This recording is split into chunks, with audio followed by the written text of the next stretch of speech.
What's up? It's Josh with Full Devil Jacket. Put your horns up.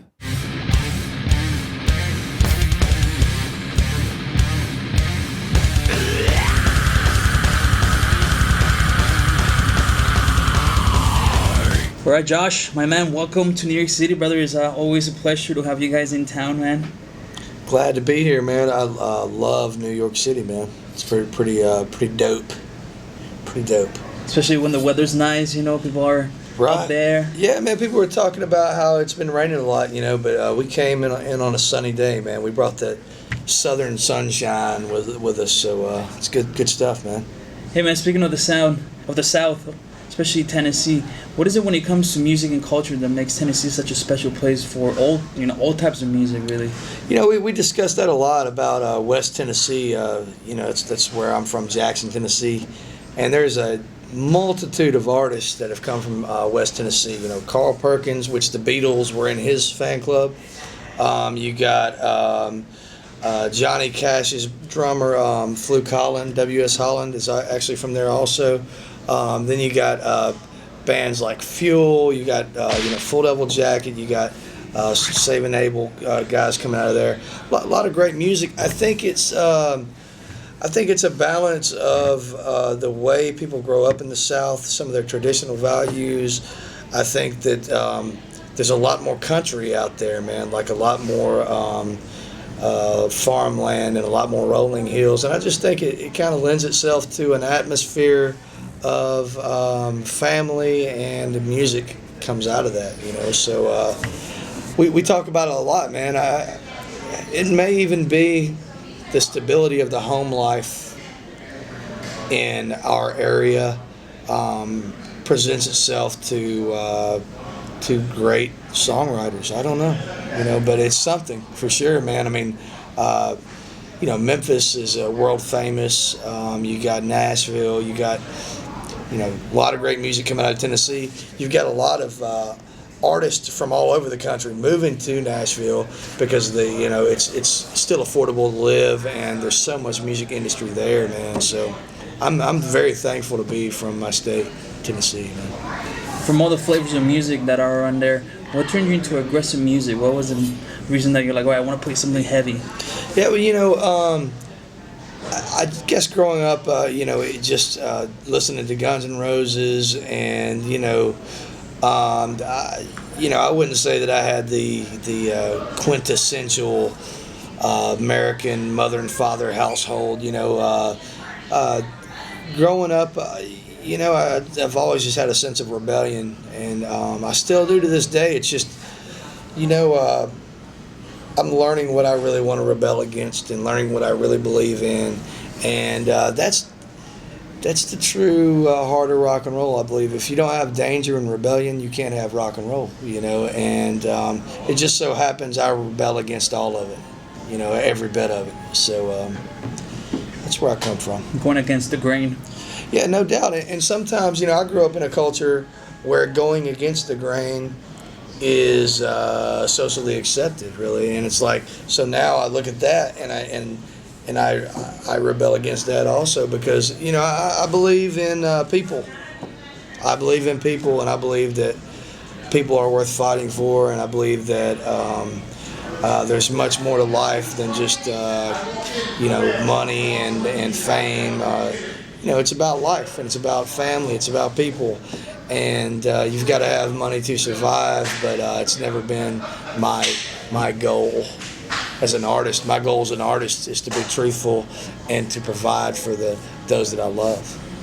I gotta hand to you, you've been through a lot of different things, a lot of roller coaster moments in your career, but it's still, you know, it's 2015, and yeah, you're ready to do it again, you know what I mean? Right. You're not giving up. Right. Yeah, you know, you come to a place where you just realize you do what you do, you know, and that's music for me, and art, you know, and painting.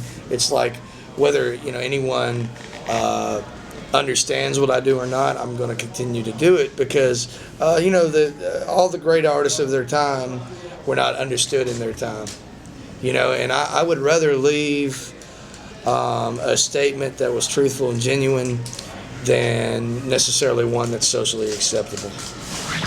Let's talk about the new album. Obviously, you know, a lot of expectation behind it because again, you know, it's you guys being out there for a long time and coming back, like, you know, Right. making a statement, as you said. Right, right. Yeah, yeah. This record has been a great. It's been a great experience for us as a band, and me as an individual, and it's really a statement of creativity, but also a look and a view of the world that is maybe not presented in my genre of music.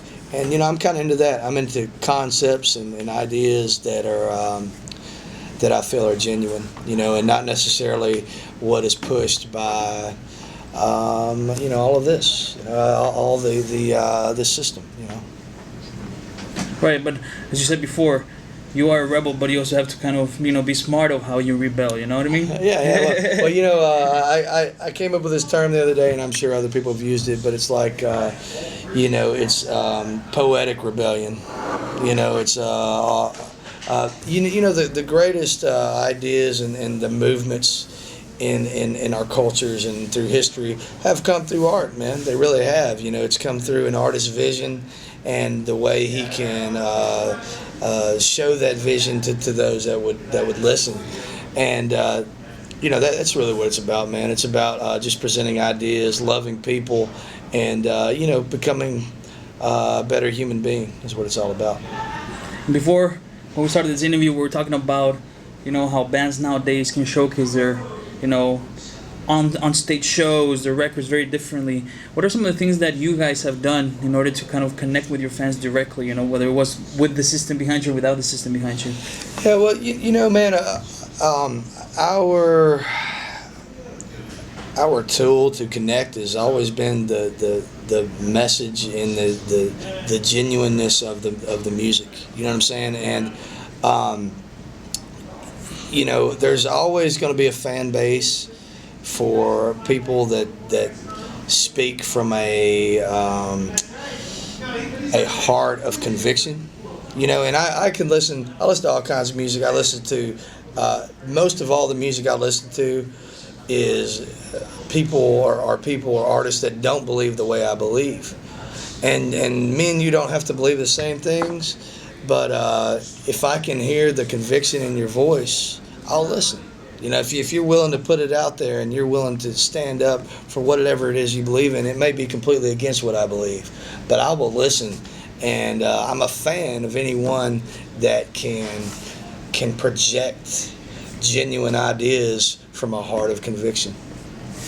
I mean, I think that's what makes metal, rock, heavy music so special. It is because not everybody likes the same things, but we all connect because of first the rebellion and also that like genuineness behind the music for the most part. Right, no doubt about it. No doubt about it. I mean, some of my favorite bands are bands that believe completely opposite of what I believe, and like I said, I just believe if you can be genuine, that your message will be heard, and that's the vehicle, man.